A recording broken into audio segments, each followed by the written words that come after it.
Hey everybody, welcome to the Tattooed Chap, and I'm Drew, the Tattooed Chap, and you've probably been wondering where I've been lately, so today I want to give you a little bit of update of things that have been going on in my life for the last few months.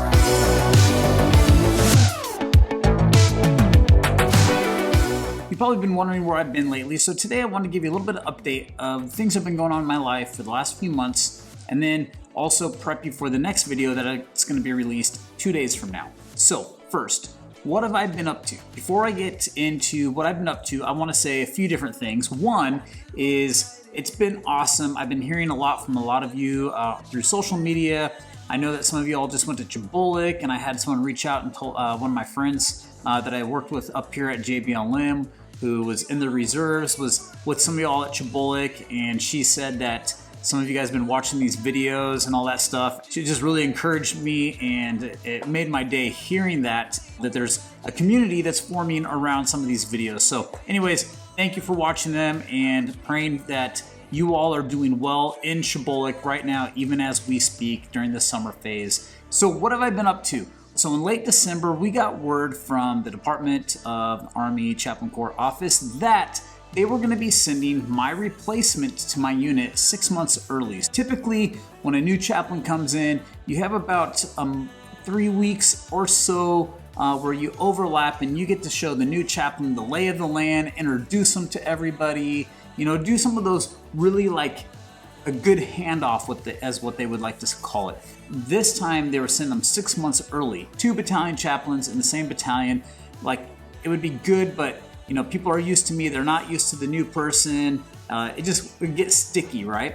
Who is running the UMT? Is it the new chaplain? Is it the old chaplain? The division either took the person that they knew that they've worked with for a while, or they take the new person. They get to choose between the two of them. Which one are they going to use and utilize? Which one are they going to move? What the division chaplain ended up doing along with leadership is moving me up to division, and I worked as the plans and operations chaplain for approximately 4.5 months, and it was a really good experience. I got to see chaplaincy not just at the battalion and the brigade level, but I got to see it from the division level and work in it intimately for 4.5 months. And I worked on several different initiatives that the commanding general had and the division chaplain had, and also got to work with Corps in developing some of the things that they were trying to implement down to the lowest echelons.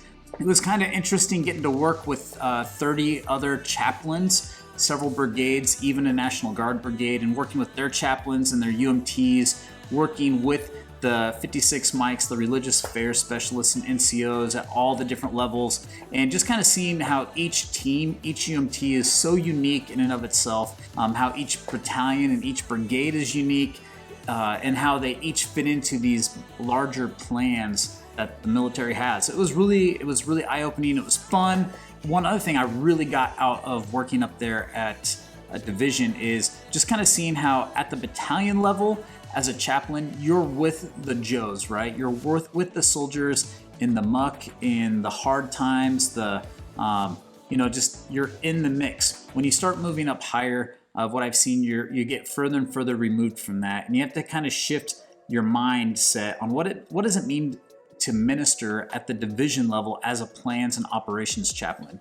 Like I was in an office with a desk and a computer, and my job wasn't to go out and hang out with the troops and minister in that level. There was some of that did happen. I did perform a wedding, I did church services, but it wasn't like out in the field with the troops. I had to shift my ministry mindset and ask, how do I empower, equip, and assist other chaplains and religious affairs specialists in helping their soldiers? And so it was a unique switch in mindset. It was running nonstop. I was involved with a lot of different events at the division level that I was working with, and also helping out at the lower level and planning several trainings, working in several different missions and exercises. It was really fun, but I was running nonstop. It sapped a lot of my time. So after that, I transitioned into leave. I've been gone, and I've been on leave for a little over a month now. I didn't take leave during holiday block leave over the Christmas period. Instead, I was the rear detachment chaplain, the one that stays in the rear for emergencies. And so because I did that, I had all this leave time saved up. And so we took a little bit over a month in leave, and I took that time to study. My family and I took a road trip around pretty much all the western states, hitting several national parks, and it was really fun and refreshing just to be able to read and hang out with the family and explore God's creation. One of the other things that I do on the side as a hobby is I teach online college courses, and I have a video that talks a little bit about that.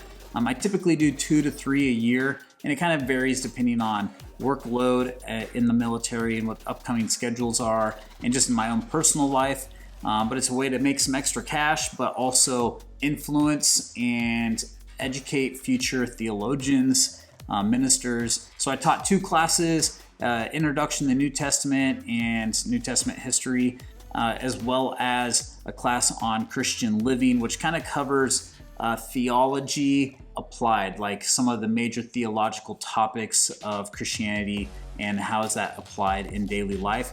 And it's actually kind of fun is there's a person out there, Chris, if you're watching this, he's watched several of my other videos and he happened to be in one of my classes. And so it was kind of cool to have that little connection of someone that I've got to know through this channel ends up taking a class that I'm teaching online. Kind of cool.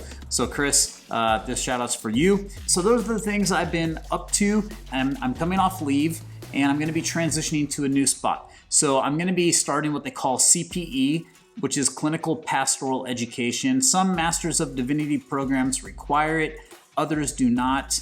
And the Army has it as a training option for chaplains. And it's a pretty cool program. I'll basically be working at Madigan Hospital. Part of the time is educational reflection with a group of fellow chaplains on what does it mean to do ministry in that type of a setting, in addition to working with hospital patients and their families. And so we'll be doing that for the next year. But I'll tell you in the next video about some of the opportunities chaplains have educationally, whether it's CPE or an additional like college degree, master's, or a doctorate degree that's available for y'all out there in your chaplain journey. So make sure to watch the next video that's going to be posted in the next day or two. So it's going to be talking about advanced civil schooling, which is what the Army calls those types of programs. So check it out. It's going to be great. And thank you guys for checking in on what's been going on in my life. I hope things are going well for you. I'm going to try to get caught up on some of these comments and emails as this has kind of been the backseat for a couple months now. But I just want to say thank you. And one thing, you know, whether we make contact and we write and talk to each other online or not, I pray for you regularly that I know that there's a lot of people that are watching these videos trying to discern if chaplaincy is right for them, you know, and they're going through the process. And I do pray for you all regularly when I do the daily office in the morning. I know there's people watching this, and so I pray for you. So just know that even if we've never talked face to face, if you're watching this, I'm praying for you and that God blesses you and your family in this journey, wherever it takes you, and whatever God has in store for you. So anyways, just want to say, love you all. Have a great day, and to God's glory. And yeah, have a good one.